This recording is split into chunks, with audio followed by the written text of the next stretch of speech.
Sup, introverts? Happy first day of December. Now, before we get going, if you're new here but you're somehow already subbed, you found us through one of these. In the glittering world of digital entrepreneurship, where personal brands are carefully curated and online reputations can make or break careers, Ashley Grayson, a 35...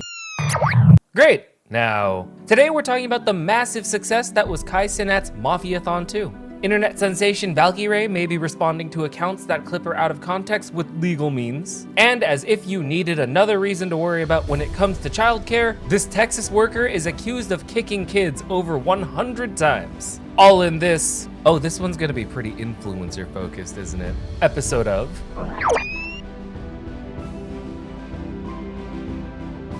But before we start, smash that subscribe button so you don't miss any updates on the world around you. Oh, one last thing, there were like 50 new subs to our main show last week, and I just wanted to say hi. Nice to meet y'all. I'm Digi, host of this crazy experiment. Anyways, Alice, let's get the ball rolling. Cenat's Mafiathon 2 wrapped up with a staggering 727,694 subscribers, doubling the previous Twitch record set by Ironmouse at 326,252 subs. The month-long live stream featured countless celebrity appearances, charitable efforts, and viral moments. Cenat has firmly established himself as one of Twitch's most impactful creators with the conclusion of his Mafiathon 2. The subscriber count alone, 727,694 if you need to count, makes this an undeniable milestone in streaming history. Beyond the numbers, this was a masterclass in audience engagement and spectacle. From hosting Miranda Cosgrove in a segment called Kai Carly, I see what you did there, I approve, to having Snoop Dogg preview his latest music. I love that all the OGs are coming out to put out music and kind of shutting down all these modern day artists. The battle of the have-dones and the I would do's. I'm here for it. Kai turned his channel into a cultural hub. Add to that appearances from Blink-182's Travis Barker, Serena Williams, Bill Nye, Chris Brown, and the cast of Good Luck Charlie, and just so many more. Basically, this man got to meet all of our childhood heroes, and I'm kind of jealous. But the marathon wasn't without substance either. Kai announced that 20% of his earnings would go towards building a school in Makoko, Nigeria. There is the chance I pronounced that wrong, adding a whole philanthropic dimension to the stream. It's good to see creators leverage their platforms directly for good. However, the event wasn't free from controversy. Early on, a swatting incident temporarily banned Kai from Twitch, disrupting the stream. Then there was the backlash surrounding Halle Berry's son appearing on the stream without her consent, causing discussion about boundaries in content creation. And of course, let's not forget about the criticism over Kai's collaboration with Chris Brown, with many being very quick to point out the rapper's past controversy involving Rihanna. We don't say you Chris Brown that bitch for nothing. I don't know if I can say that as a joke anymore. Sorry if that was offensive.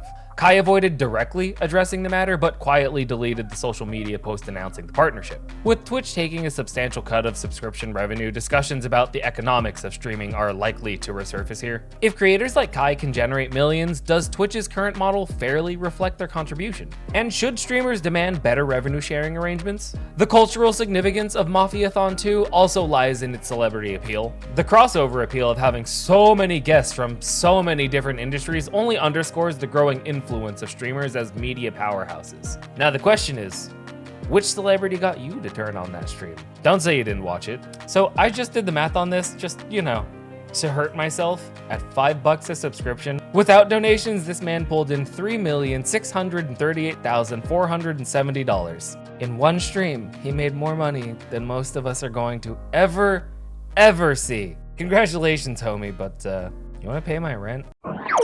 Valkyrae, one of YouTube's most prominent creators, is taking steps to combat harassment after clips from her streams were taken out of context and paired with inflammatory captions on X.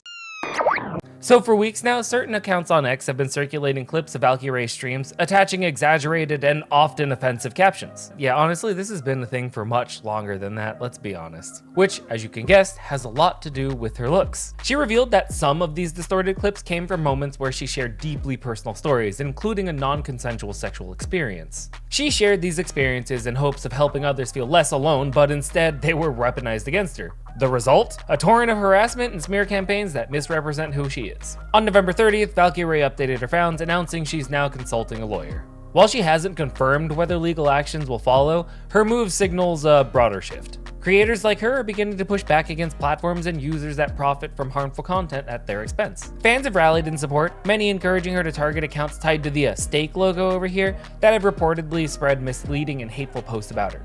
Maybe they'll go after those React channels soon too. Sniper Wolf, uh-oh.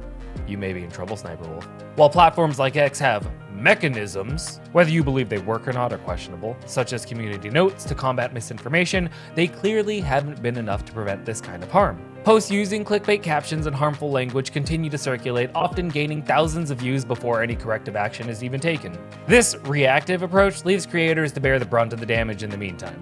As for the accounts responsible, some may face more than just online criticism if Valkyrae's legal consultation moves forward. This could become a landscape case in how creators respond to harassment, setting a precedent for what happens when people cross the line between commentary and defamation. But what do you think? Is she going to be able to move forward with any cases? Or is the anonymous nature of the internet going to be something that she can't really navigate through?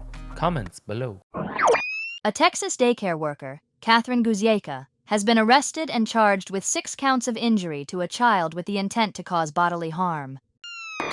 In some absolute garbage person news today, Catherine Guzieshka, which if I said that wrong, my apologies. No, wait, you're a piece of shit. I don't really care if I said your name wrong. Anyways, Catherine started working at Pumpkin Doodle's Daycare back in September of 2023, and she's now being accused of repeatedly abusing the very children she was entrusted to care for. Authorities allege that surveillance footage captured her kicking toddlers on 134 occasions, dragging them by their arms and even standing on their hands as a form of punishment. One instance from the footage shows Catherine kicking a 2-year-old boy in the lower back while he was lying defenselessly on the floor. Other clips reportedly show toddlers being yanked from their beds during nap time or forcibly dragged to a changing table, proving that this wasn't an isolated incident. I mean, I don't even know how you can try and say 134 occasions is isolated. Good luck, lawyer. Or a momentary lapse in judgment. It was a sustained pattern of abuse that spanned several months. The question is, how did this go on for so long undetected? It took another staff member to alert a parent to get the ball rolling on this investigation. The owner of the daycare fired Catherine immediately upon learning of the abuse, but the damage had already been done.